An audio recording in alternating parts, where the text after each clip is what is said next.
Movido pela eternidade, capítulo 10, o Tribunal de Cristo. Tu, porém, por que julgas teu irmão? E tu, por que despreza o teu? Pois todos compareceremos perante o tribunal de Cristo. Assim, pois, cada um de nós dará contas de si mesmo a Deus. Romanos 14, 10 a 12.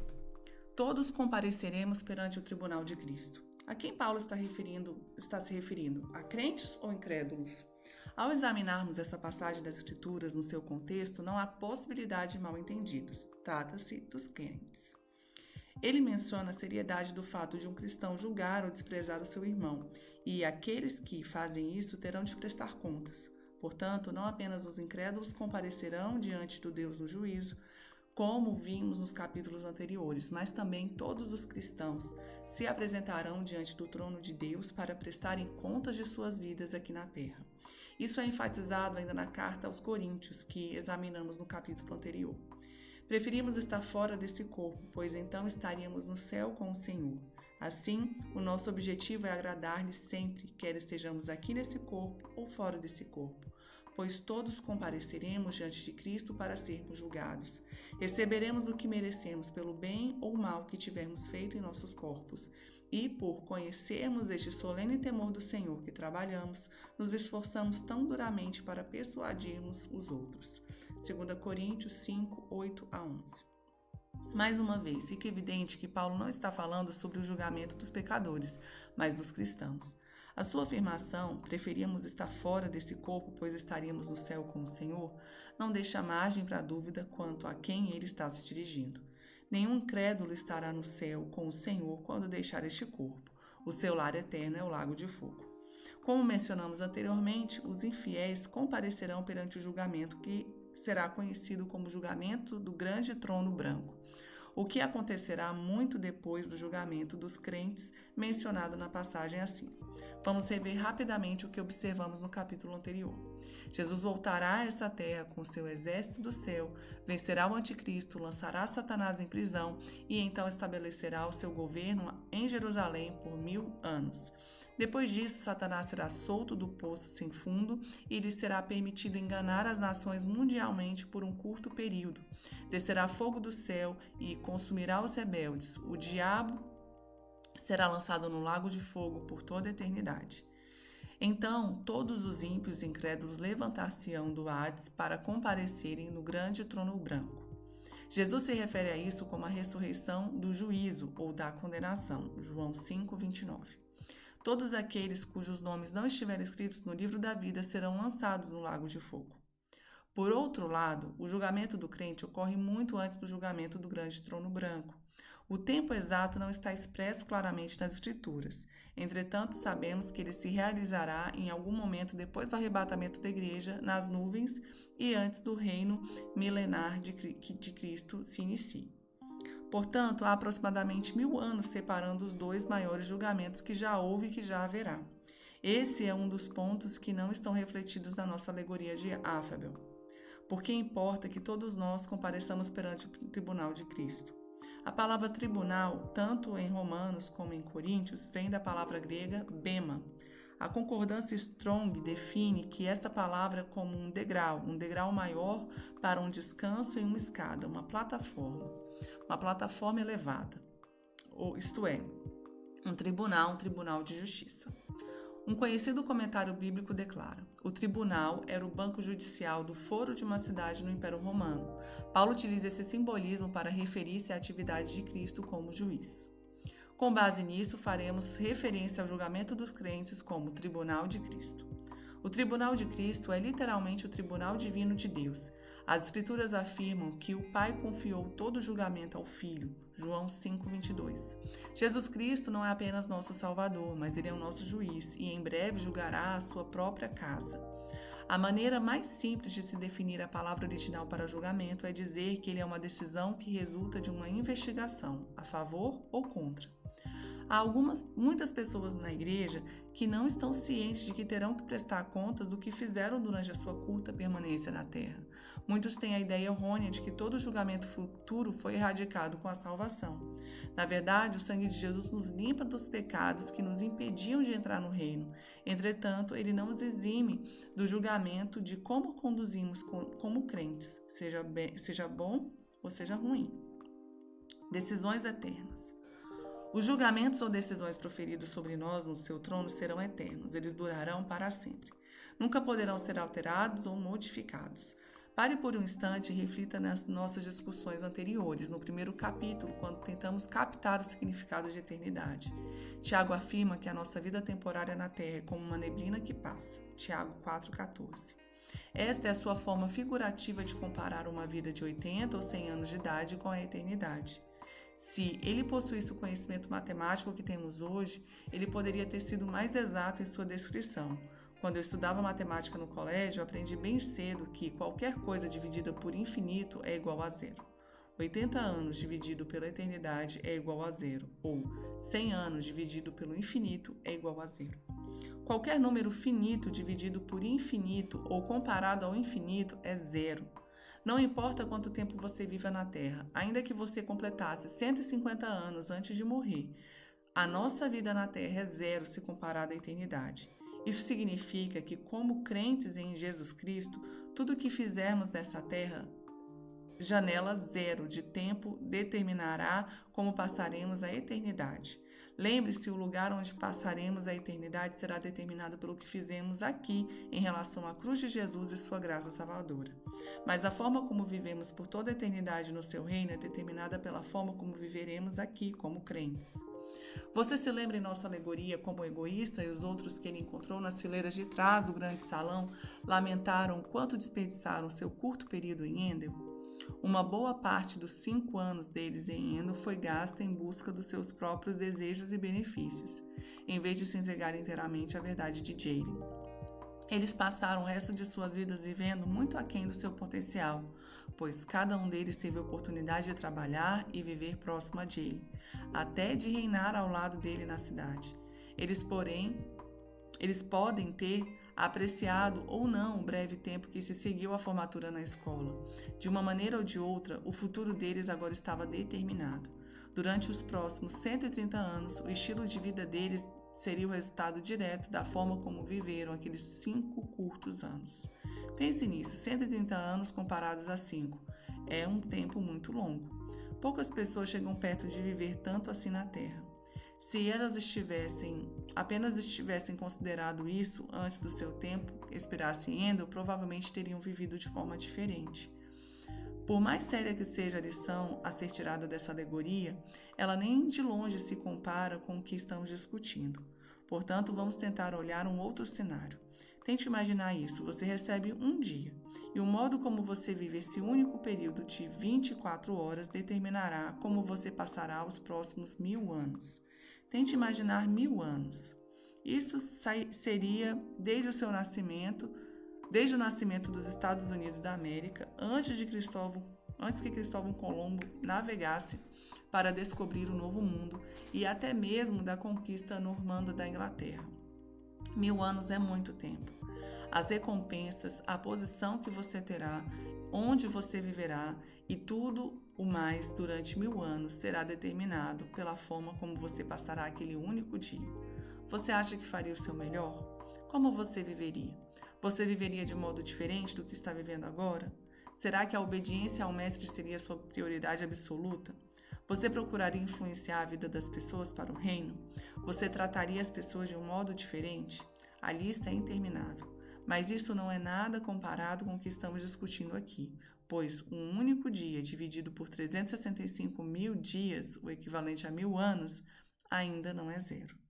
Então, não faz diferença se eu disser 1 bilhão ou 1 trilhão de anos. Você ainda terá um número finito para comparar com um dia. Então, não importa por quanto tempo vivamos nessa terra. O nosso tempo aqui, comparado à eternidade, é exatamente zero. Seria por isso que o apóstolo Paulo nos fala com urgência para vivermos de tal maneira que recebemos a recompensa máxima? Na sua carta aos Coríntios, ele nos diz que qualquer pessoa que vá competir como atleta faz isso com o intuito de vencer. E depois diz a todos nós: vocês precisam correr de tal maneira que vençam. Todos os atletas praticam domínio próprio rígido. Eles fazem isso para ganhar um prêmio que se dissipará, mas nós fazemos por um prêmio que é eterno. Então, corro direto para o alvo, com um propósito em cada passo que dou. Não sou um boxeador que erra os socos, disciplino o meu corpo como um atleta, treinando para fazer o que deve. 1 Coríntios 9, do 24 a 27. Devemos correr nessa vida para vencer. Para vencer, precisamos desenvolver a disciplina e o domínio próprio, e viver um propósito. Não estamos competindo uns com os outros, mas somente conosco mesmos. O nosso alvo é agradarmos Jesus em tudo o que fizermos. 2 Coríntios 5, 9. Leia as Escrituras cuidadosamente. Descubra o que o nosso Senhor deseja na forma como tratamos as pessoas, no que buscamos, nas coisas às quais dedicamos o nosso tempo, no modo como influenciamos as almas com relação à eternidade, na forma como contribuímos para o seu reino e com as pessoas, se perdoarmos os outros. Discutiremos isso em maiores detalhes mais tarde, mas em resumo, viva para vencer. Uma vasta gama de recompensas. As Escrituras nos mostram que as recompensas eternas e as posições dadas aos crentes não apenas serão diferentes, como também cobrirão uma grande variedade delas. Elas irão desde aquele que verá tudo se perder e será queimado, até aquele que reinará ao lado de Cristo por toda a eternidade. 1 Coríntios 3,15 e Apocalipse 3,21.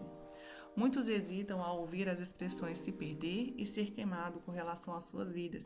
Eles acham difícil acreditar que algum dia isso possa acontecer no céu. No entanto, as Escrituras deixam isso muito claro como cristal em suas afirmações. Antes que eu compartilhe esses versículos com vocês, deixe-me iniciar explicando que muitas vezes nas Escrituras a metáfora de um prédio é utilizada para representar a vida de uma pessoa, e outras vezes as Escrituras falam da igreja como um prédio ou um templo. Nessas metáforas, somos retratados como construtores no que se refere como afetamos as nossas próprias vidas ou a igreja em geral. Na verdade, farei referência a essa metáfora com frequência durante o restante desse livro. Paulo afirma claramente: vocês são o edifício de Deus, porém cada um deve construir com cuidado, porque Deus já pôs Jesus Cristo como único alicerce e nenhum outro alicerce pode ser colocado. Alguns usam ouro ou prata ou pedras preciosas para construir em cima do alicerce, e ainda outros usam madeira ou capim ou palha.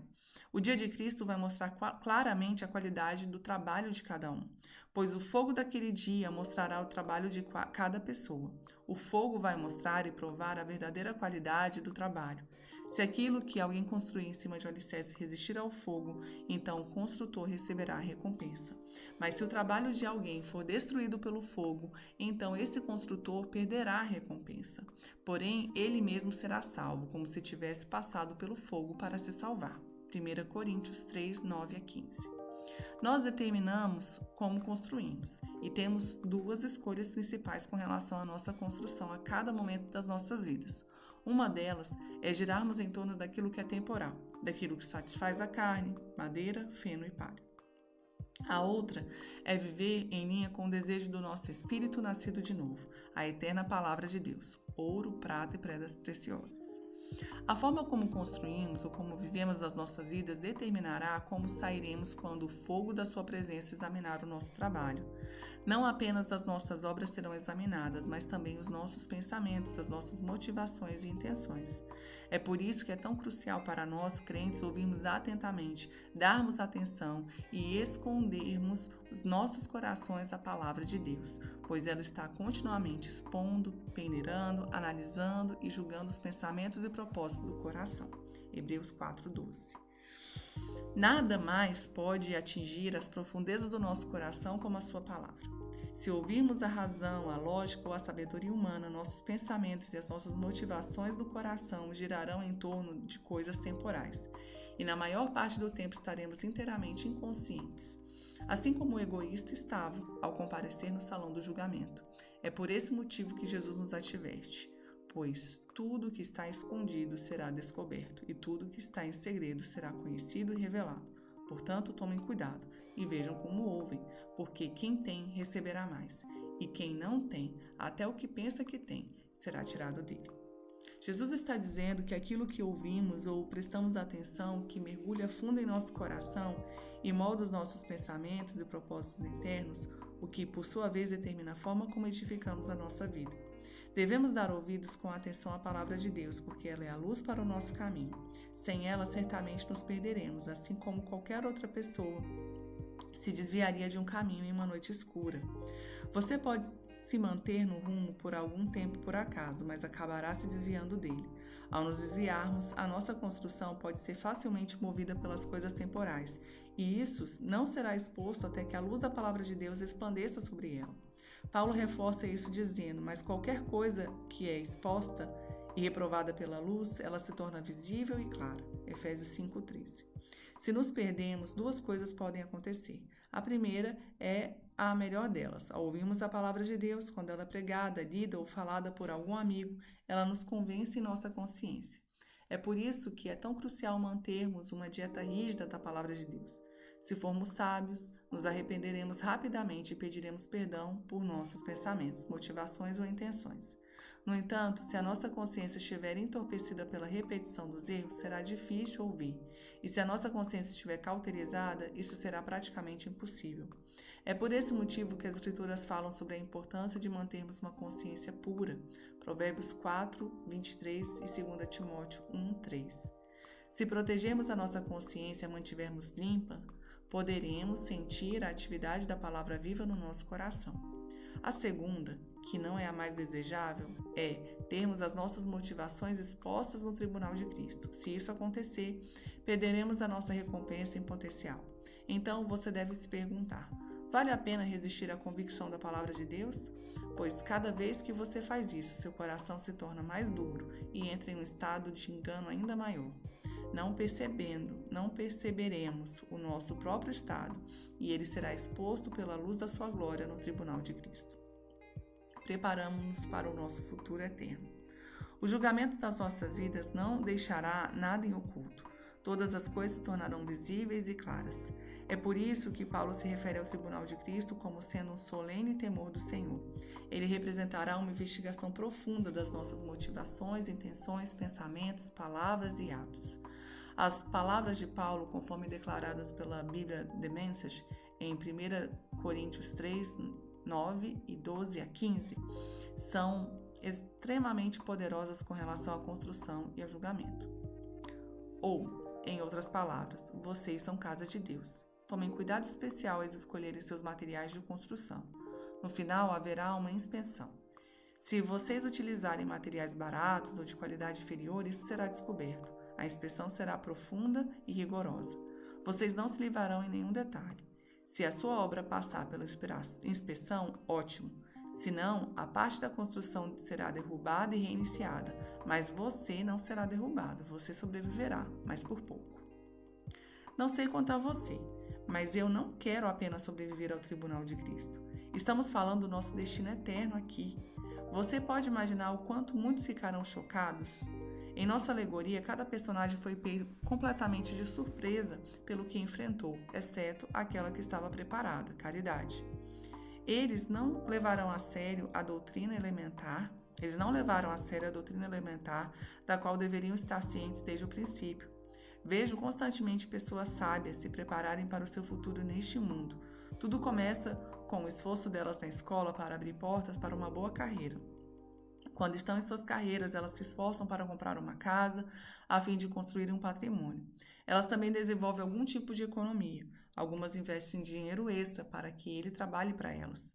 Tudo isso é feito para se prepararem para o futuro. E elas não querem passar necessidade, principalmente quando chegarem à idade da aposentadoria. Se essas pessoas de que estamos falando tivessem se preparado para a aposentadoria como muitos estão se preparando para a eternidade, elas não estariam indo em direção a um tremendo problema, como também, diferente de muitos na igreja, estariam muito preocupadas e assustadas. Os que são sábios no reino percebem que não estamos trabalhando para um futuro nos anos da aposentadoria. Às vezes tenho dificuldade com relação a isso. Onde fica a aposentadoria na vida do crente? Não me entenda mal, não estou falando sobre planejamento financeiro sábio para os últimos anos de vida. Isso é bíblico e deve ser feito. Mas, sinceramente, devemos nos planejar financeiramente para estarmos livres para servirmos ao reino de Deus. Conheci diversos homens e mulheres que se aposentaram de suas carreiras e agora estão entusiasmados por poderem dar suas vidas inteiras ao serviço em suas igrejas ou que partiram para campos missionários. Voltando ao ponto, os sábios de quem eu falo são aqueles que estão planejando seu futuro eterno. Eles vivem com um propósito e sabem que seu destino eterno está sendo escrito pela maneira como vivem na terra. Isso garantirá uma grandiosa entrada no reino de Deus, em vez de entrarem de raspão e verem tudo o que fizeram ser queimado e destruído. Veja o que Pedro diz em relação a isso. Portanto, irmãos, empenhem-se ainda mais para consolidar o chamado e a eleição de vocês, pois se agirem dessa forma, jamais tropeçarão, e assim vocês estarão ricamente providos quando entrarem no reino eterno do nosso Senhor e Salvador Jesus Cristo. 2 Pedro 1, 10 e 11. Estarmos ricamente providos ao entrarmos é ouvirmos o Mestre dizer: muito bem, servo bom e fiel, foste fiel no pouco, sobre o muito te colocarei, entra no gozo do teu Senhor. Mateus 25, 21. Há alguns meses o Senhor me deu uma visão. Vi os campeões do reino entrarem marchando na cidade de Deus. Eles estavam em uma parada pelas ruas de ouro, com multidões de homens e mulheres que celebravam nas calçadas. O Rei Jesus estava em uma alta plataforma, visível a toda a cidade. Os fiéis soldados marchavam e subiam os degraus, levando a Jesus os seus despojos, enquanto as multidões se regozijavam. Na visão, era como se o Senhor estivesse dizendo àqueles guerreiros: muito bem. Então o Senhor falou ao meu coração: você quer ser um desses soldados que trazem o fruto que colheram para mim? Ou quer ser um dos que estão nas calçadas celebrando? Decidi mais do que nunca consolidar o meu chamado e minha eleição. Eu estava decidido que queria ver um sorriso de prazer no rosto do meu Senhor quando Ele fizer a revisão da minha vida e não uma expressão de tristeza por saber qual o potencial que Ele me entregou foi perdido. Estou decidido também a fazer com que isso seja conhecido de todos os que amam na minha geração, para que eles entrem comigo na sua majestosa presença com seus tão merecidos despojos e vejam aquele tão esperado sorriso de prazer. Nós somos quem decidimos se teremos uma recepção maravilhosa através da forma como servimos aqui. Este é o principal motivo dos próximos capítulos. Os próximos capítulos contêm uma abordagem sobre as principais áreas pelas quais seremos julgados e recompensados. Embora o espaço não permita que tudo seja abordado em detalhe, trataremos de algumas questões mais importantes. Um bom fundamento será colocado sobre o qual você poderá construir para fazer com que sua vida conte para a eternidade. Ao encerrarmos, leia lentamente e permita que as palavras de Pedro falem ao seu coração com relação a tudo que você leu nesse capítulo. Você verá palavras-chave e frases-chave que darão vida sobre o que mencionamos. As palavras dele também nos prepararão para que em breve discutiremos no próximo capítulo. Todas as coisas que conduzem a uma vida que agrada a Deus nos foram milagrosamente dadas pelo conhecimento pessoal e íntimo daquele que nos convidou à sua presença. Então, não percam um só minuto para construir sobre aquilo que lhes foi dado, complementando a base da sua fé com um bom caráter, entendimento espiritual, disciplina, alerta, paciência apaixonada, assombro reverente, amizade calorosa e amor generoso. Cada uma dessas dimensões se encaixando nas demais e desenvolvendo-as. Tendo essas qualidades ativas e crescendo em suas vidas, nenhuma grama crescerá sob seus pés e nenhum dia passará sem a sua recompensa, enquanto vocês amadurecerem em sua experiência com o seu Mestre Jesus. Portanto, amigos, confirme o convite que lhes foi feito por Deus, a escolha que Ele fez ao chamá-los. Não deixem para depois, façam isso agora. Façam isso e terão suas vidas firmemente sobre uma base firme, as ruas pavimentadas e o caminho amplamente aberto para o reino eterno do nosso Mestre e Salvador Jesus Cristo. Uma vez que o que está em jogo é tão sério, embora vocês estejam conscientes de toda a verdade e a pratiquem tanto interiormente quanto exteriormente, não deixarei nem por um minuto de chamar a atenção de vocês para isso. Esse é o cargo para o qual fui designado, mantê-los alerta por meio de frequentes lembretes, e o farei enquanto eu viver. 2 Pedro 1, 3, 5 a 8, 10 a 13.